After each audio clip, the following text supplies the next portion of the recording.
Good morning from Gaurikund. Har Har Mahadev. আমরা সকালবেলায় যাত্রা শুরু করলাম। এবারে এখন সকাল 7টা মতন বাজে, আমাদের উঠতে একটু দেরি হয়ে গিয়েছে, তো আমরা যাত্রা শুরু করছি। এবারে শুধু লাঠিগুলো নিয়ে নেবো, নিয়ে হাঁটতে শুরু করব। হর হর মহাদেব, আমাদের যাত্রা যেন শুভ হয় এই কামনাই করলাম।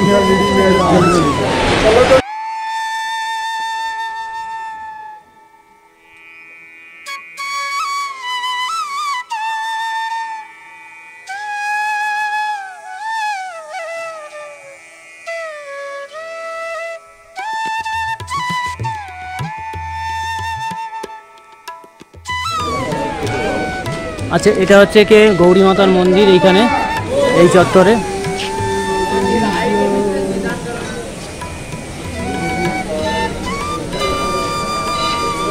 এই চত্বরটা পুরোপুরি গৌরী মাতার মন্দির।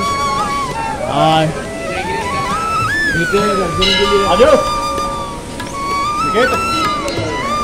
এটা হচ্ছে গৌরীকুণ্ড, গরম জলের জায়গা। এখানে মানুষ স্নান করে কেদারনাথের উদ্দেশ্যে যাত্রা শুরু করে। আর এই হচ্ছে কি মন্দাকিনী প্রবাহমান।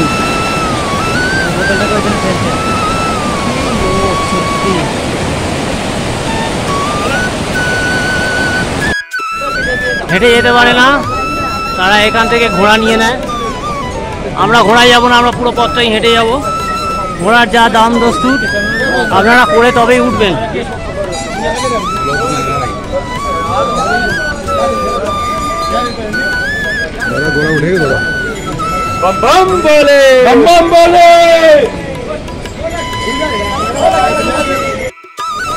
এইটা হচ্ছে কি কেদারনাথ মন্দিরের যাত্রার প্রবেশদ্বার।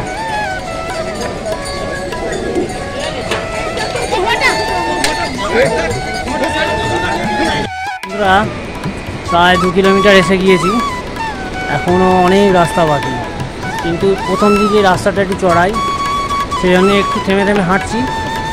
আর এখানে যে রাস্তা, সেটা একবার দেখেছি, রাস্তা করাটা ভালো নয়, প্রচুর ঘোড়ার উৎপাত আছে, আজও নোংরা হয়ে আছে রাস্তাঘাট। তবু মন্দিরে তো যেতে হবে, এগিয়ে চলছি আস্তে আস্তে। আপনারা সঙ্গে থাকুন, দেখতে থাকুন গোটা পথের ভিডিওটা। এরকম পথে অনেক রেন শেল্টার পাবেন, হ্যাঁ, যেখানে তো আপনারা বিশ্রাম নিতে পারবেন, দাঁড়িয়ে থাকতে পারবেন কিছুক্ষণ। আর মাঝে মাঝে এরকম ছোটোখাটো দোকান পেয়ে যাবেন, জল, চা এইসব পেয়ে যাবেন এখান থেকে।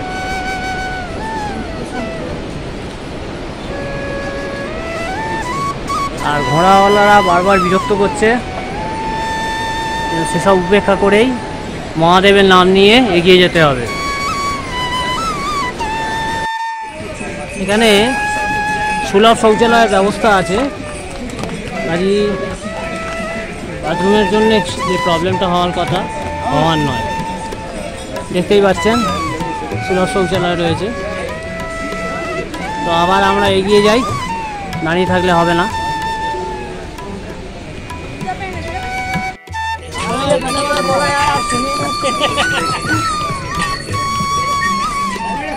দূরে বরফ ঢাকা পাহাড় দেখা যাচ্ছে, দেখতেই পাচ্ছেন। যত উপরে উঠবো, এবারে এরকম সুন্দর দৃশ্য চোখে পড়বে।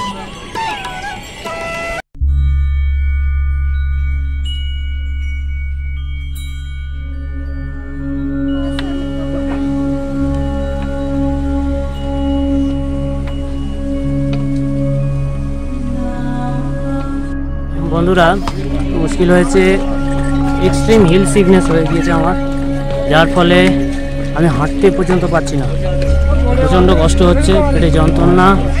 ও বাধ্য হয়ে ঘোড়া নিলাম। আমি কিন্তু চাইনি ঘোড়া পিঠে করে যেতে, কিন্তু বাধ্য হয়ে নিলাম।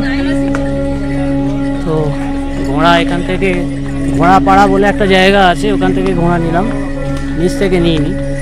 তো সেখান থেকে 1800 টাকায় আমার সাথে রফা হয়েছে। তো এই টাকা দিয়ে আমি আপাতত যাচ্ছি কেদারনাথ মন্দির। তার কেদারনাথ মন্দিরে কিছু আগে নামিয়ে দেয় ঘোড়া, তারপর ওইটুকু হাঁটতেই হবে। তো যাই হোক, সেটুকু হাঁটবার ক্ষমতা আমার আশা করি হয়ে যাবে, কারণ সেখানে কোনো চড়াই নেই। তো চলুন যাওয়া যাক, ঘোড়ায় চড়ে বাকি পথটা আমি অতিক্রম করি।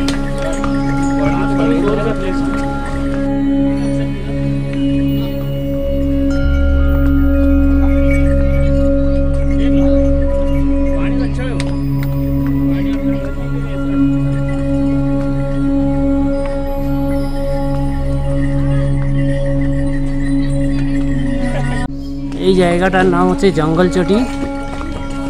তবে এখনও মন্দির অনেকটাই দেরি আছে, যেহেতু এক্সট্রিম শরীর খারাপ হয়ে পড়েছে, আমি ভালো করে কথাও বলতে পারছি না, সেই জন্যে বাধ্য হয়ে এই ঘোড়াটিকে আমি হায়ার করলাম।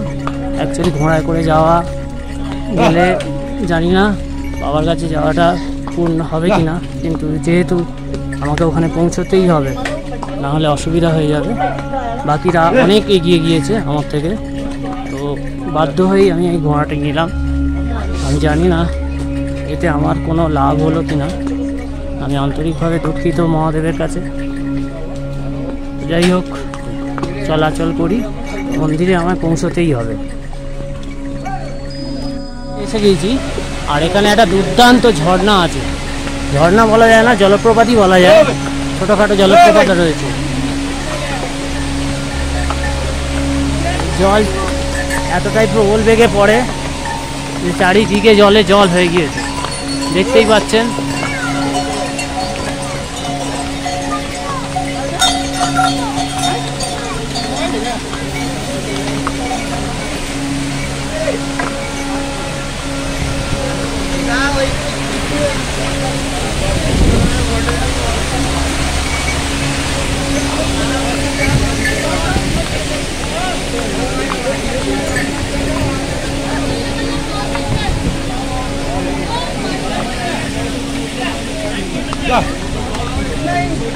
আমি ভীমবলি অবধি এসেই গিয়েছি।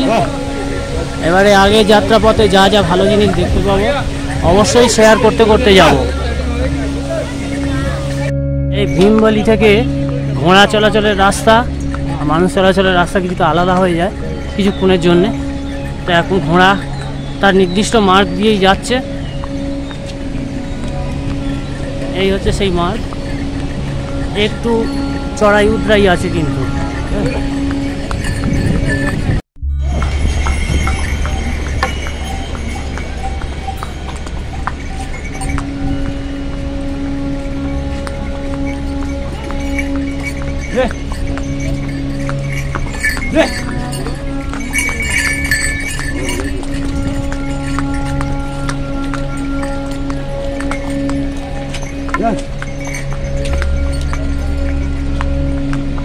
এই যে ব্রিজটা দেখতে পাচ্ছেন, এই ব্রিজটা পেরিয়ে এলাম। এটা ঘোড়া চলাচলের জন্য রাস্তা, লোকজন খুব কম চলে এখান দিয়ে।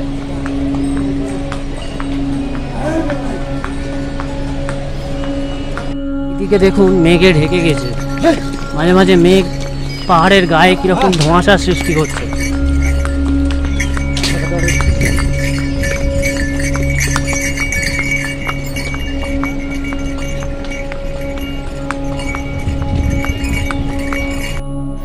রামবাড়ার ব্রিজ দেখা যাচ্ছে, ওই ব্রিজ পেরিয়ে নতুন রাস্তা। ঘোড়ার রাস্তাটা আলাদা, কিন্তু মানুষ চলাচলের একটা নতুন রাস্তা আছে। আর এই রাস্তাটা অনেক ভালো, ভাঙাচোরা একদমই নয়। এখান দিয়ে কিন্তু ওঠানামা করা যেতে পারে। এই চড়াই উতরাই আছে, এটাতেও প্রচুর চড়াই উতরাই। বৃষ্টি থেমে গিয়েছে, কিন্তু এখন অনেকটা পথ বাকি। তো আর দেরি করছি না, ঘোড়াওয়ালাকে বললাম এগিয়ে যেতে। তো এবার ঘোড়ায় উঠবো, উঠে বাকি পথটুকু যাব। এখন আবহাওয়া একটু খারাপ আছে, মেঘলা মেঘলা আছে, আকাশের দিকে প্রচুর মেঘ ভেসে বেড়াচ্ছে। সেটা একবার আপনাদের দেখিয়ে দিই। দেখতেই পাচ্ছেন হালকা হালকা মেঘ ঘুরে বেড়াচ্ছে।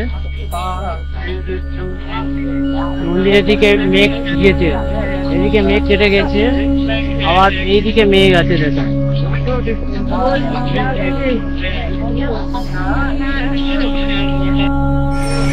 দেখুন এখানে কিন্তু এটা হিমবাহ আছে, ছোট মতো বলে গেছে অনেকটাই, কিন্তু আছে।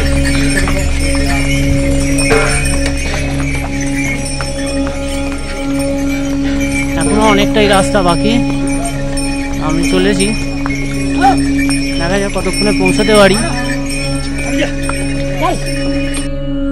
বন্ধুরা, এই যাত্রার সময় আমি এতটাই অসুস্থ হয়ে পড়ি যে আর কোনো ভিডিও তুলতে আমি পারিনি। বাধ্য হয়ে আমি হোটেলের মধ্যে ঢুকে বিশ্রাম নিই। হোটেলটা নন্দী কমপ্লেক্সের মধ্যেই ছিল। এইবারে সেখানে ঢুকে পর্যাপ্ত পরিমাণ বিশ্রাম নিয়েছিলাম। আর আমার যারা সঙ্গী ছিল তারা সন্ধ্যারতি দেখতে গিয়েছিল, সেখান থেকে কিছু ক্লিপ আমি আপনাদের সঙ্গে শেয়ার করে দিচ্ছি। আর পরের দিন সকালবেলায় আমি গিয়েছিলাম মন্দির দর্শনে, সেখানে মন্দির দর্শন করি এবং সেখানে অল্প কিছু ভিডিও করতে সক্ষম হই। কিন্তু ফেরার পথে কোনো ভিডিও করতে পারিনি, কারণ এত বৃষ্টি হচ্ছিল যে সেখানে ভিডিও করার মতন পরিস্থিতিই ছিল না। একেবারে সোনপ্রয়াগে নেমে এসে গাড়ি করে বেশ খানিকটা দূর পর্যন্ত গিয়ে আমাদের একটা হোটেলে গিয়েছিলাম। সেখানে গিয়ে আমি কিছুটা ভিডিও করতে পেরেছি, এখানে ছিলাম আমরা। তো সেইগুলো সবই আপনাদের সঙ্গে এখন আমি শেয়ার করছি।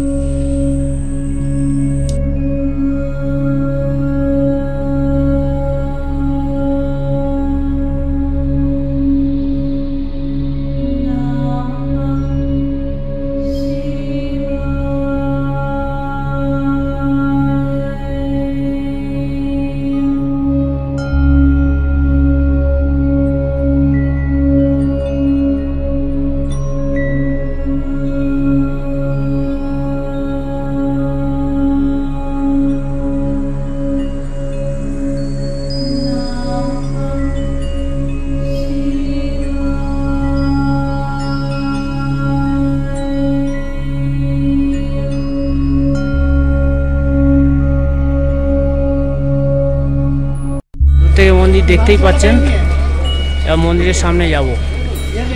দর্শনের জন্য লাইন দিয়েছি, প্রচুর লাইন আছে। তো লাইন দিয়েছি, এখানে লাইন দিয়ে শুধু দাঁড়াতে হবে না, বসবারও ব্যবস্থা রয়েছে। আপনি যখন ক্লান্ত হয়ে যাবেন বসতে পারবেন, সমস্ত কিছু ব্যবস্থা এখানে রয়েছে। তো দেখা যাক কত তাড়াতাড়ি আমি পুজো দিতে পারি। মন্দির দর্শন করলাম, এমন যে বিগ্রহ ভেতরে আছে, অর্থাৎ এর ইতিহাস আমি পরে বলবো আপনাদেরকে, সেটাও দর্শন করলাম। এখন আপনাদেরকে ভীমশিলা দেখাবো। ভীমশিলা কি দেখাই, এই হচ্ছে ভীমশিলা। 2013 সালে যখন প্রবল বান এসেছিল, এই শিলাটা গড়িয়ে এসে মন্দিরের পেছনে দাঁড়িয়ে যায়, আর জলটা ভাগ হয়ে দুদিক দিয়ে বেরিয়ে গিয়ে মন্দিরটিকে রক্ষা করে। শঙ্করাচার্যের সমাধি।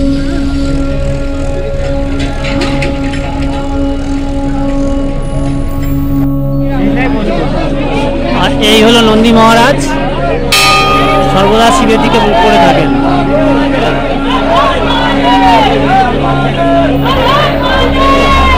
বন্ধুরা, এবার আমি নিচে নেমে যাচ্ছি, তারপর নিচে নেমে বাকি কথাগুলো হবে। নামবার সময় প্রবল বৃষ্টি, আর আমার একটু শরীর খারাপ ছিল, যার জন্যে নামবার ভিডিওটা করতে পারলাম না। তো এখন আমরা সোনপ্রয়াগ থেকে নেমে এসে আরও কিছুটা দূর চলে এসেছি। জায়গাটার নাম ফাটা। ফাটা থেকেও একটু দূরে, ফাটায় নয় অ্যাকচুয়ালি। এখানে একটা রুম নিয়েছি, এই রুমটা একবার আপনাদের দেখিয়ে দিই, দিয়ে ভিডিওটা শেষ করব। কারণ আমরা প্রবল ক্লান্ত, খেয়ে দিয়ে উঠে আবার কালকে ঘুমিয়ে পড়তে হবে তাড়াতাড়ি, কালকের আবার বেরোনো আছে বদ্রীনাথের উদ্দেশ্যে। রুমটা একবার দেখিয়ে দিই। 4 জন শোয়ার জন্য যথেষ্ট বড় রুম। এখানে একটা সিঙ্গেল রুম, এটা দেখুন একটা ডবল রুম, আর এইখানে আরেকটা ডবল রুম আছে। চার্জিং পয়েন্ট দিয়ে দিয়েছে, এদিকে দুটো, ওদিকে দুটো। আর এটা টয়লেট, যথেষ্ট বড় টয়লেট, একটা মিরর, বেসিন, গিজার, আর এদিকে দেখুন একটা ওয়েস্টার্ন টাইল টয়লেটও আছে, বালতি রয়েছে, মগ রয়েছে, শাওয়ার আছে, সব কিছুই আছে। এর ট্যারিফ আমি পরে ডেসক্রিপশন বক্সে দিয়ে দেবো। তো বন্ধুরা, এই কেদারনাথের ভিডিও আপনাদের কেমন লাগলো অবশ্যই আমাকে জানাবেন। আর কেদারনাথের ওপর কেদারনাথ যাত্রার গাইড নিয়ে আমি একটা ডিটেলস ভিডিও আবার পরে করব। তো যাই হোক, ভালো লাগলে আপনারা কমেন্ট করবেন, লাইক দেবেন, শেয়ার করে দেবেন বন্ধুদের মধ্যে।